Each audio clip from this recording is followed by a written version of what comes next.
1. Alright, welcome to the 1.3 video. We're continuing reviewing some things from precalculus. So these are things you should have seen before.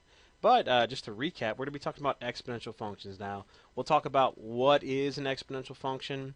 We'll talk about growth and exponential growth, exponential decay. And we'll talk about applications. When do we use these things? As well as when we use it to the number e, which you've probably seen before. So here are some rules. These are useful rules. We'll also talk about rules of logarithms once we cover that section. And those really go hand in hand with these. You know, your product rules. Remember, you can, if you have the same base, that's important. And say this was a to the second and a to the fifth. Well, then a to the second times a to the fifth would be a to the seventh. And you could review some of those other rules. They have the product rules, quotient rules, you know, the power rules. And you can review some of those. We'll be using those properties. When we're talking about exponents, okay, exponential functions particularly, we're talking about the process of exponentiation, which has two parts. You have your base, and then you have your exponent. Now, in an exponential function, your variable is the exponent. Okay, so your variable is not your base. You're not changing your base there. Your base is some constant number, whether it be 2 or 7 or 3.5 or even e, which is actually a constant number, just like pi is a constant number, e is a constant number.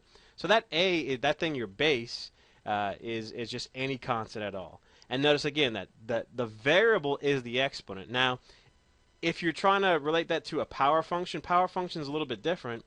Power functions, it has the same, it's still an exponent, right? But your variable is your base when we're talking about power functions. And then your exponent is the thing that is the constant.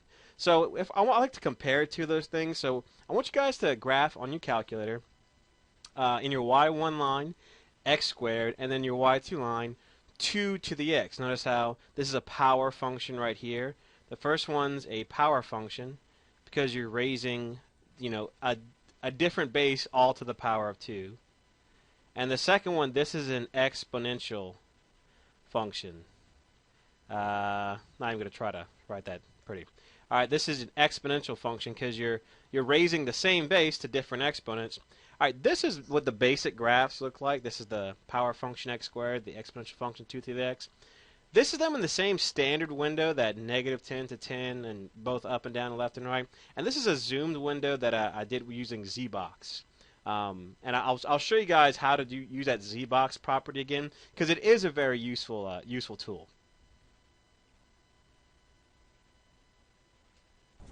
Okay, here I have my two functions entered in. The first one, my power function, second one, my exponential function.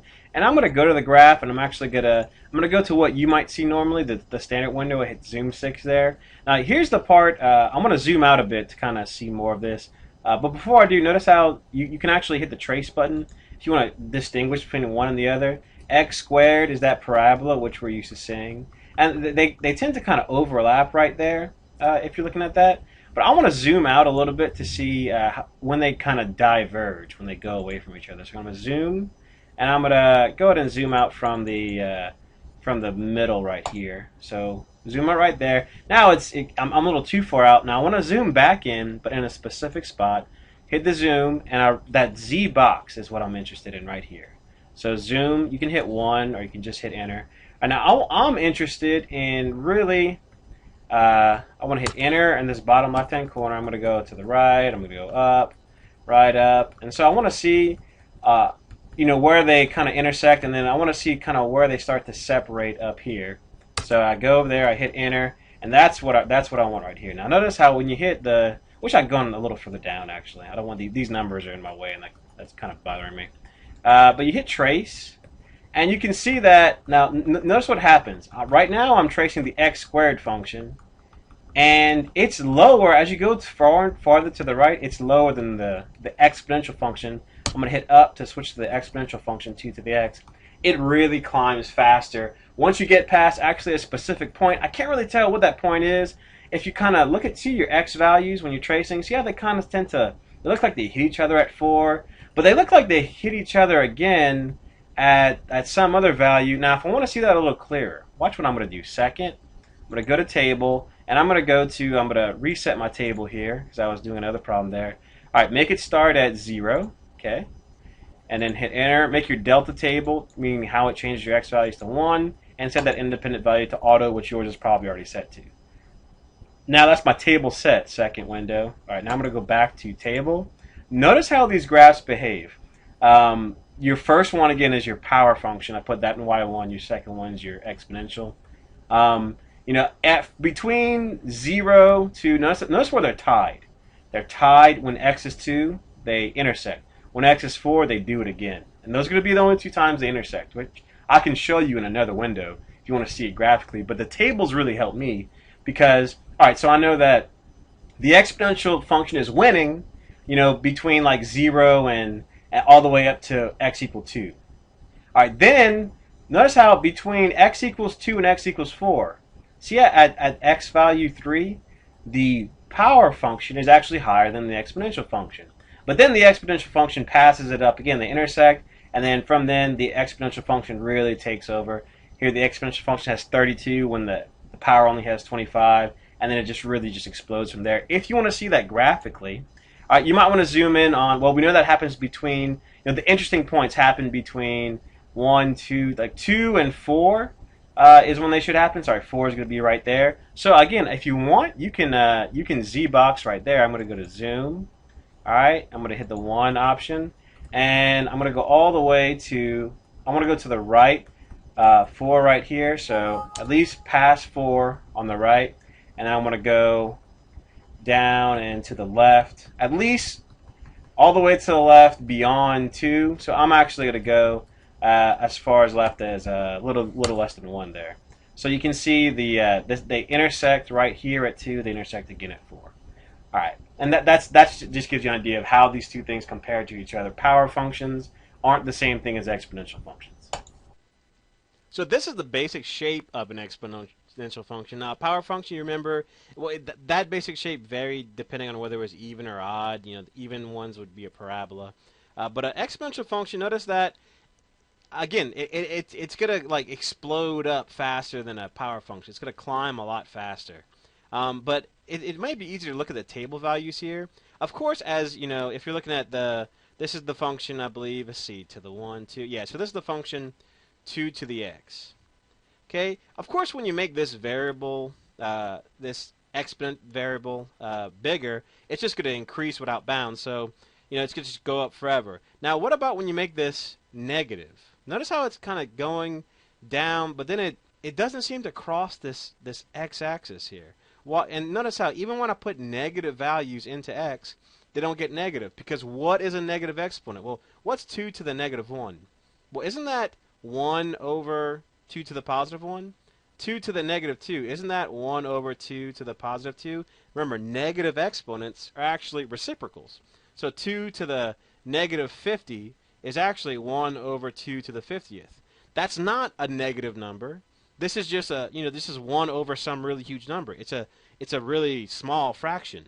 So what's going to happen is that it's going to approach 0. Now, will it ever hit 0? No, because there's a 1 in the denominator here. So even if you did 2 to the negative a million, okay, that would just be equal to positive 1 over 2 to the millionth.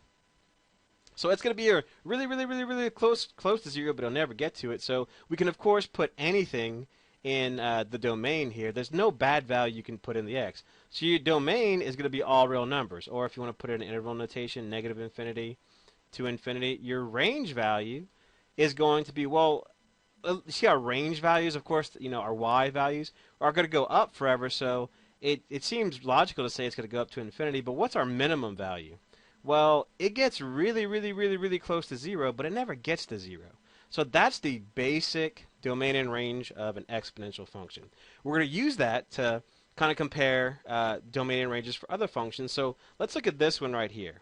See how it has the same form? It's something to the x. But what does this thing do right here? Think of like phase shift, vertical shift.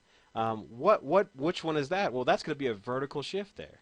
So this is going to be the same thing. If we kind of sketch, I'm just going to roughly sketch 3 to the x. So there's my y-axis, my x-axis. Again, it's going to have that same form. It's going to look like this. 3 to the 0 is 1.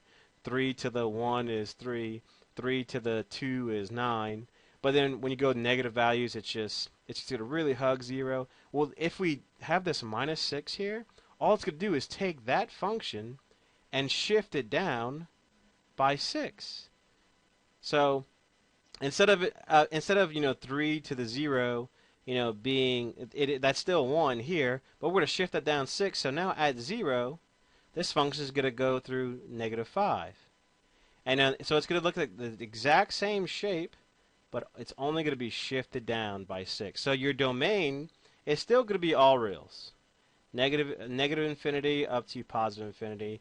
Your range, it's going to be the same as your parent function, 0 to infinity, but you can think of it this way. All right, let's see. Our normal range would be 0 to infinity with parentheses. Remember, 0 is not included. It gets close to 0, never gets there. And let me do this. Let me subtract 6 from each one, because that's what this is a vertical shift. It's a y shift, a range shift. All right, 0 minus 6 is negative 6. Infinity minus 6. Well, infinity minus 6 is still infinity, because infinity goes on forever. So our range is now negative 6 to infinity. Same thing with this one here. We can kind of sketch this. It's still going to have the same basic shape, except 4 to the x is actually going to, it's still going to hug 0 on the negatives, but it's just going to climb a little faster, okay? But it's still going to have the same range. So your domain, of course, we can put any x value into that x. There's no, we're not dividing by 0. We're not taking a negative square root. So any x value is going to work there. Now our range, well, what's the range for the normal 4 to the x? The same as it is for the range of any exponential function. It's 0, not inclusive, to positive infinity, but we're shifting down by negative 5. So now our range is going to be negative 5 to infinity. So if we want to find the roots of these, remember that roots are the zeros of a function. Now we can actually find it algebraically. You can use your second calc and do that, or you can do it this way. All right, I want to find out when this function is equal to 0. I'm going to do it algebraically first and then confirm it graphically. So we have, I'll actually have to use my calculator either way, unless I give exact values. So I want to get x by itself. So first let me move this 6. So I've got 6 equals 3 to the x. Then I want to get rid of this 3. Now I'm going to fast forward into another part of our textbook. So we got 6 equals 3 to the x. All right, I want to take the natural log. It actually doesn't matter whether you take natural log or regular log of both sides. And then I'm going to apply a little property. See, natural log of 6 is equal to, if you remember, there's this little rule that when you're taking natural logs, you can use this power and put it in as a coefficient there. That's just a property. So it's x natural log of 3, and then I'm going to divide by the log of 3 on both sides. So x is going to be equal to natural log of 6 over natural log of 3. And I would throw that into my calculator to find that value. And you can find this one a similar way. First of all, let's confirm this both ways. This is what I think it is, natural log of 6 over natural log of 3. So let's see what we get when we first graph it, and then see what that value actually is. So I'm going to put this function in my calculator. All right, I'm going to go ahead and just graph it. And I'm going to go back to the standard window here. I'm going to go second calc. I'm going to find it using the graphing calculator. I want to find the 0. So I'm just going to hit 2. I'm going to do a left bound, so somewhere below the x-axis, and then right bound, somewhere above the x-axis. I get about 1.63. If you want to, so 1.63 is about what I get. Now, so 1.63 is what I have. What if I do that, when I did it by hand, if I do natural log of 6, be careful with your parentheses here, close those parentheses, over natural log of 3, and right here I get I get that same value. So doing it by hand is the same. I got the same thing if I did it by the calculator. Again, let's look at that graph. Doesn't that look like the same thing as the basic exponential function? Remember, it blows up as you go to the right, and then as you go to the left, it just trickles off. And remember, that was shifted down 6, wasn't it? So I'm going to actually trace this. If you notice, just like a regular function will approach 0, and it'll these numbers get really, really small, but never quite get to 0. These y values, well, if you do 0 minus 6, should get really, really close to negative 6, but never quite get there. So that's the more you go to the left, it gets a negative 5.99999. I could just keep doing that forever, but it'll never get to 0. So and that's exactly what we'd expect.